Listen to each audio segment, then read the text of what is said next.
Te falar, hein, pessoal? Hoje, então, nós vamos, como eu tenho falado bastante de idiomas, né? Essa aqui é minha irmã, gente. Essa aqui é minha irmã, eu tô aproveitando o feriado aí do Réveillon para upar vídeos com ela, tá bom? Ela também tem canal no YouTube. Dei uma visitinha lá no canal dela. O nome do canal dela é Imperador Poseidon, é sobre o anime Cavaleiros do Zodíaco, tá bom? Quem gostar, quem for o taquinho, vai lá. Quem não for, também vai. Enfim, mas hoje nós vamos falar de idiomas, que nós temos falado bastante de idiomas nos últimos vídeos. E nós vamos falar sobre o inglês, tá, gente? Dicas para quem quer aprender inglês. O último vídeo que eu fiz foi falando justamente sobre um monte de dificuldades que as pessoas têm na hora de aprender idioma, na hora de conjugar os verbos, o idioma que é mais fácil, o idioma que é mais difícil. O idioma que eu considero mais fácil pra gente aprender é o inglês, tá bom, gente? Não só pela facilidade gramatical que o inglês nos apresenta, mas também porque o inglês está em todo canto. Tem música em inglês em todo lugar, tem texto em inglês em todo lugar, então você não vai precisar buscar. Praticamente a informação em inglês, ela vem até você sem você nem precisar ir até ela, né? Então, gente, olha só o que eu vou falar aqui pra vocês. Por que assim, o que eu considero no caso, né, apesar do inglês ele ser um idioma muito fácil, quais são as dificuldades de se aprender inglês? E o que se deve fazer para contorná-las, né? Eu, para quem não sabe, eu dei aula de inglês por muito tempo. Ainda dou, mas dou mais como um bico, não dou como algo assim, que eu faço sempre. Mas eu dei aula de inglês por muito tempo. Gente, o inglês, ele é um idioma que ele não é da mesma raiz que o nosso idioma. Idiomas que têm a mesma raiz que o nosso, que são chamados idiomas neolatinos, são português, espanhol, francês, italiano e o romeno. Romeno eu não sei nada, tá, gente? Italiano eu também nunca estudei, mas a gente percebe que é um idioma bem parecidinho lá com o nosso, tá bom, gente? O italiano a gente reconhece muita coisa só de ler. O espanhol, então, muita gente fala assim, eu falo espanhol, mas não falo espanhol, né? Eu falo um portunhol lá, enroladaço. O espanhol, ele tem uma gramática bem complicadinha também, tá, gente? A gramática do espanhol não é fácil, mas ele é bem mais parecido até do que os outros idiomas neolatinos, por assim dizer. Um idioma que ele é bem semelhante entre si também, eles são bem semelhantes entre si, por exemplo, é o francês e o italiano. Tem muito verbo que no francês também tem, no italiano tem, só que, claro, conjuga diferente, são outras regras, não é que nem o... né? Não é tudo igualzinho, muito pelo contrário, tem bastante diferenças até na pronúncia e tal. O inglês, ele não é dessa família, tá, gente? Ele não é da família neolatina, de idiomas neolatinos, e dá uma confusãozinha ali nele se você, por exemplo, se você nunca estudou inglês na sua vida, você vai ler um texto em inglês, você não vai entender. Não é, por exemplo, o que no espanhol, que você lê, você até entende alguma coisinha, mas se você quiser ser proficiente no idioma, você vai ter que estudar as regras gramaticais. O inglês você vai ter que estudar bem mais, e você vai ter que pegar o jeitão do idioma. Então, quais são, gente, as dificuldades do idioma inglês para a gente aprender? Em primeiro lugar, o inglês, gente, a pronúncia dele é muito diferente da nossa. É muito diferente da nossa, não é uma pronúncia fácil. Quando a gente vai falar em inglês, muitas vezes tem aquelas palavras com o famosíssimo TH. O TH, ele pode ter som de F ou ele pode ter som de V. Ele tem os dois. Por exemplo, a palavra thank you, que é obrigado em inglês, né? Bem básico mesmo, todo mundo já ouviu essa palavra na vida. O thank you, você não pode falar thank you. Tem gente que fala thank you, fica feio, gente. Não é thank you, é thank you. Você põe a língua nos dentes assim, thank you, ok? E tem outras palavras, por exemplo, o the ou the, que ele vira meio V, mas não é V. Não é V, é um som que não existe no português. Então você tem que treinar muito para poder pegar. Então, a pronúncia é muito diferente, as vogais falam muito diferente da nossa. Por exemplo, o A, dependendo do caso, vai ter som de E, o E vai ter som de I, o I vai ter som de AI, e também não tem uma regra específica. Você vai ter que treinar muito para ver qual que vai ter som de A, qual que vai ter som de I, qual que vai ter som de E, qual que vai ter som do que vai ter. Por isso que eu falo, gente, escuta muito. Pega um filme, assiste, pega um seriado, assiste, pega um CD de material didático, que geralmente tem, porque pelo menos a aulinha de inglês básico todo mundo tem na escola. Escuta, assiste, lê, para você pegar o jeitão do idioma. Outra dificuldade que tem no idioma inglês. Gente, tem uma coisa no inglês chamada verbo auxiliar. Para negar e perguntar. Na grande maioria dos verbos, esse verbo é o verbo to do, que é o verbo fazer. Né? To do, só que ele não vai usar o to do. Ele vai ter que pegar uma parte desse verbo e colocar junto com o not. Para negar e para perguntar, ele vai colocar antes do sujeito. É com todo verbo? Não. To be, modais não usam auxiliar, tá, gente? Não usam auxiliar do. Terceira pessoa do singular usa does, ganha S. Por que ganha S? Porque na forma afirmativa o verbo tem S no final, então o S sai do verbo e vai para o auxiliar.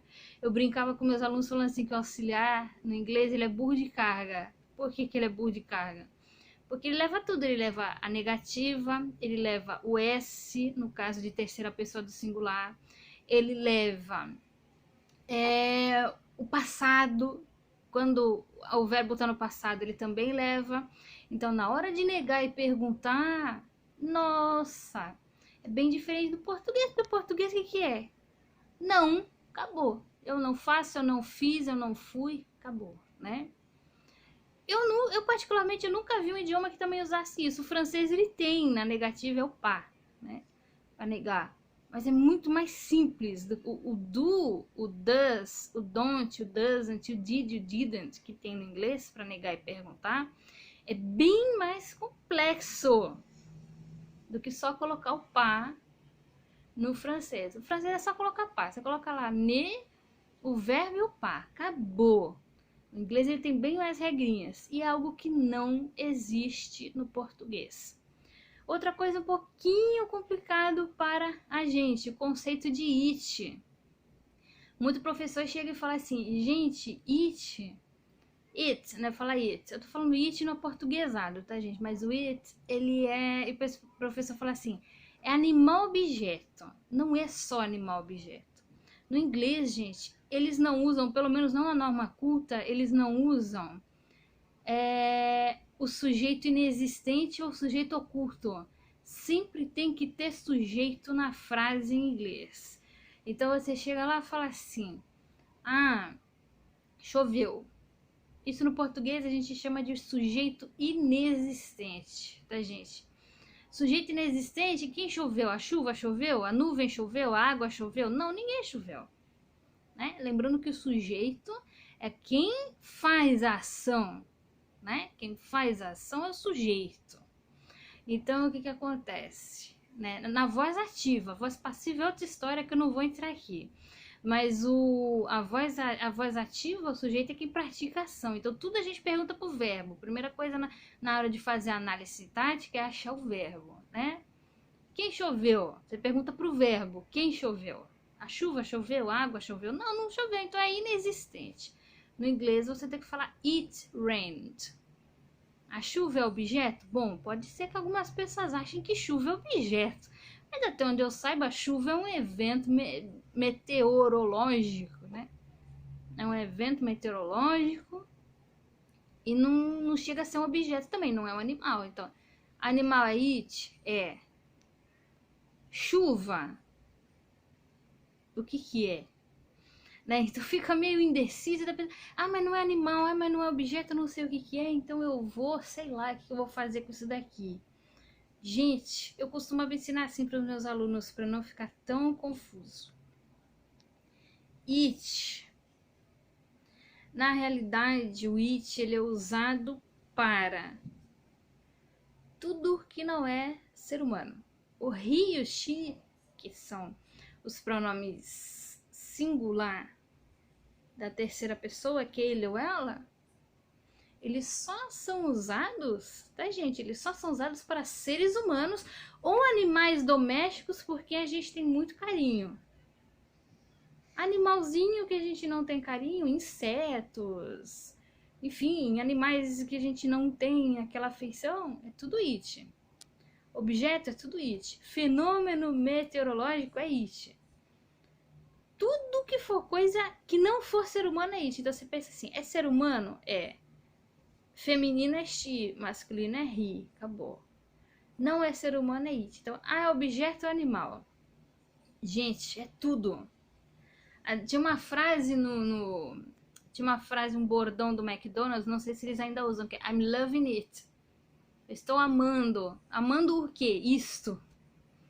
Né? Para dizer que está amando isto, que a gente não sabe o que é, deve ser o Big Mac, enfim, sei lá. Aí eles usam it. Então o it, ele é muito tapa-buraco no inglês, ele é usado para tudo. Ele é usado para substituir sujeito inexistente, sujeito oculto em alguns casos. Ele é usado com muita frequência no inglês. Então, outra dificuldade que a gente tem é entender o conceito de it, que a gente não tem. A gente tem ele ou ela. Tudo é ele ou ela. A gente no português é tudo ele ou ela. Alguns idiomas eles também têm ele ou ela neutro. Eles têm pronome neutro, eles têm artigo neutro, né? E o inglês ele tem essa particularidade de tudo que não é ser humano ser it. Então, para mim, as maiores dificuldades são essas e também aqueles verbos, gente, que são os verbos com preposições. Verbos com preposições, por exemplo, se você for pesquisar o verbo to go no dicionário, o significado principal dele é ir. Tem vários. Tem go out, tem várias expressões com o go, com o get. O get é conseguir obter. Mas se você for ver também tem get out, tem get in, tem várias expressões. O have também tem. O have ele também é auxiliar, mas ele é auxiliar do present perfect, do past perfect e assim vai. E aí tem que decorar lá a terceira coluna dos verbos, né? Que o pessoal chama de terceira coluna. A primeira coluna é presente simples, segunda coluna é passado simples, terceira coluna são os perfects. Por exemplo, to go, went, gone, to do, did, done. Tem alguns que são iguais, tipo to cut, né? E o pessoal fala isso. O have também, se você for ver lá, tem muitas expressões mesmo, com o verbo to have. Comida, por exemplo, geralmente eles usam have.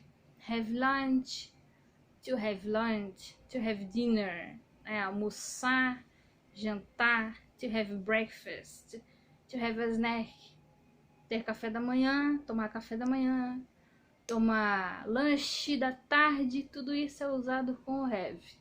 Gente, então esses verbos eles são muito usados para que haja um efeito dentro das frases. E muita preposição, gente. No português tem só um em, no e na, acabou. No inglês tem vários ens. E não tem uma regrinha, você tem que treinar e decorar, entendeu? Geralmente in é dentro, on é em cima e at é em mais genérico. I am at home, estou em casa. No entanto, tem várias outras exceções para isso. Por exemplo, se eu falar assim no mês, só o mês eu falo in.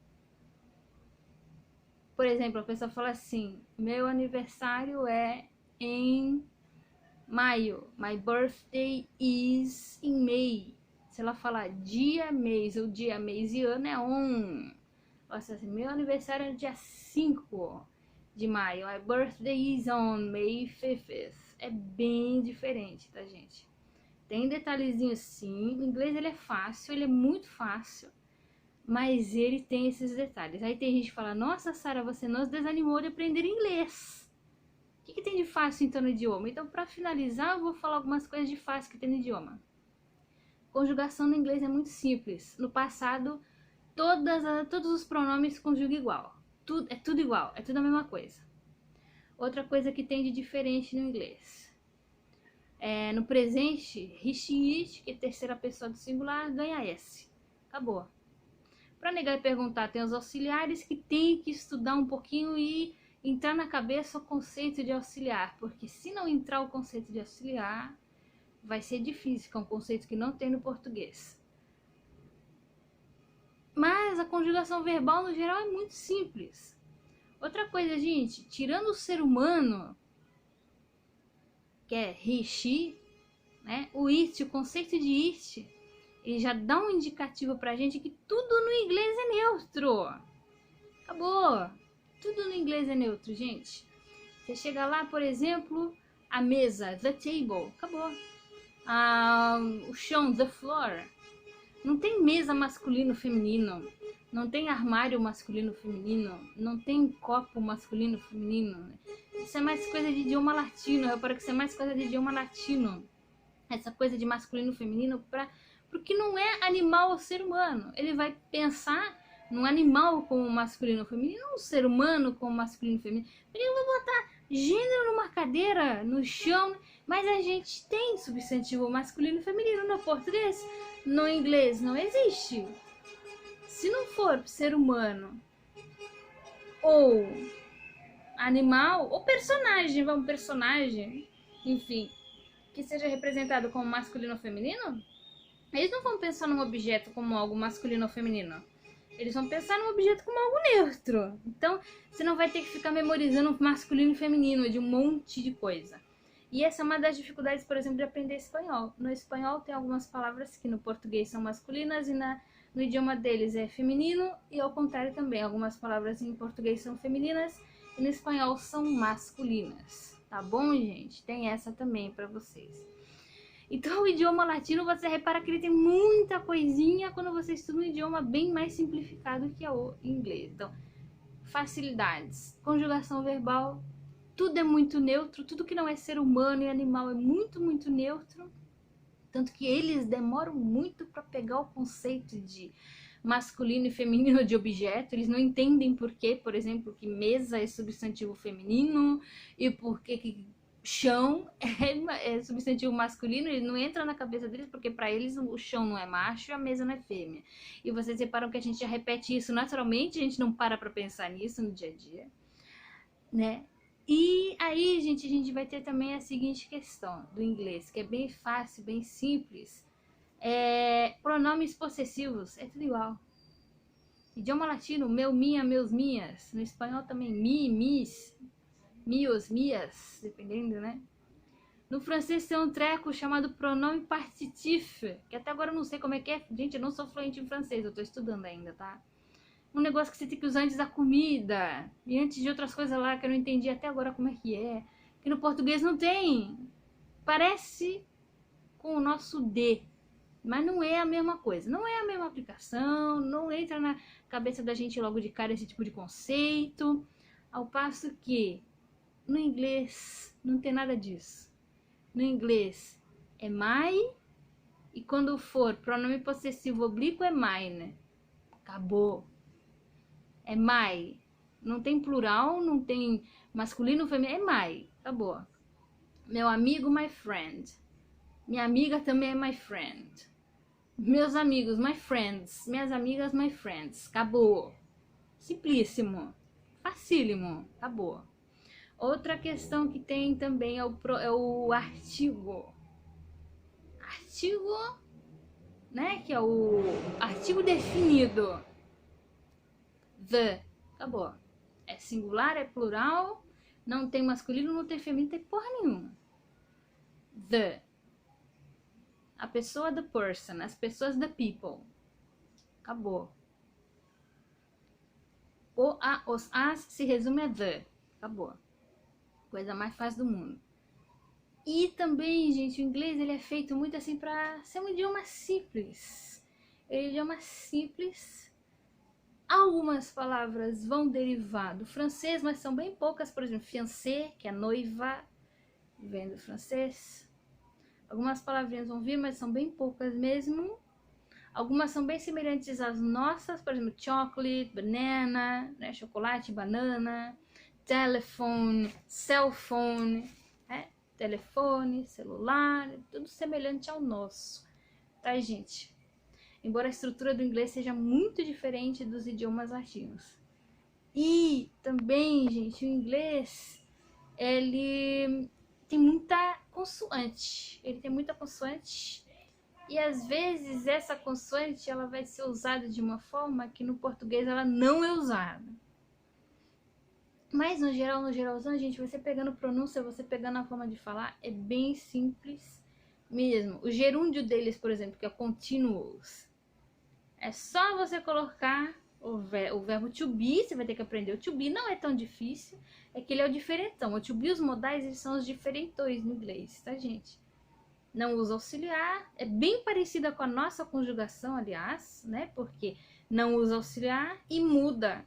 Para cada pronome vai mudar a forma de conjugar. E você tem que usar o to be.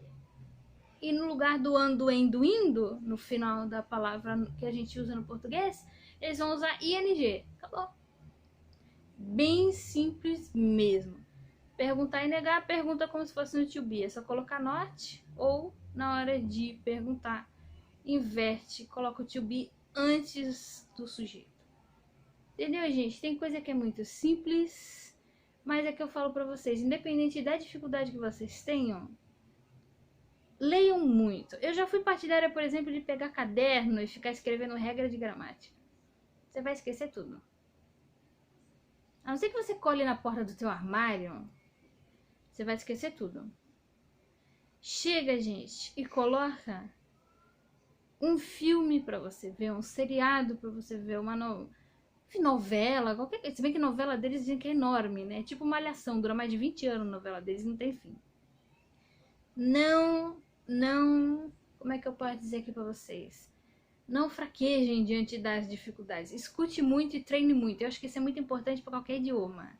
Independente do idioma que a gente fale ou queira falar, a gente tem que treinar, porque se a gente não treinar, a gente vai ficar muito difícil. Em comparação, por exemplo, com os idiomas latinos, o verbo em inglês é muito mais fácil e muito mais simples. Gente, esse foi um apanhado geral aqui que eu peguei para vocês, principalmente das dificuldades que as pessoas têm em relação ao inglês, mas não é difícil, é um dos idiomas mais simples, gramaticalmente falando, de aprender, porém tem essas pequenas diferenças, até por ser um idioma bem diferente do nosso, e se a gente se esforçar, a gente pode aprender. Gente, tudo de bom pra vocês e até a próxima.